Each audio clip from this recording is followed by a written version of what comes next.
Ford Ranger. Sir, good afternoon po. Ang iyong pong Spindle EGR. Pinanda namin. Yung namin po. Post niya dito na nakapalibot nandito putol. Kaya pala habang pinapandar namin may nalabas dito na singaw. Kita naman natin yung oil o yung may leak dito. May leak dito nalabas kasi naka ganyan lang siya dyan, no? Naka ganyan lang.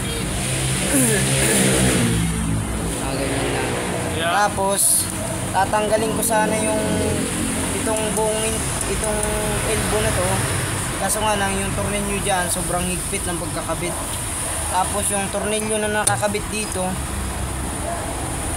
kabilaan, magkaiba yung isa, iba yung itsura, oh.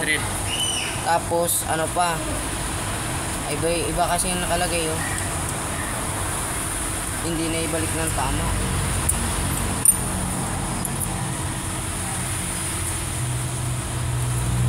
Dito na naman yun. Okay.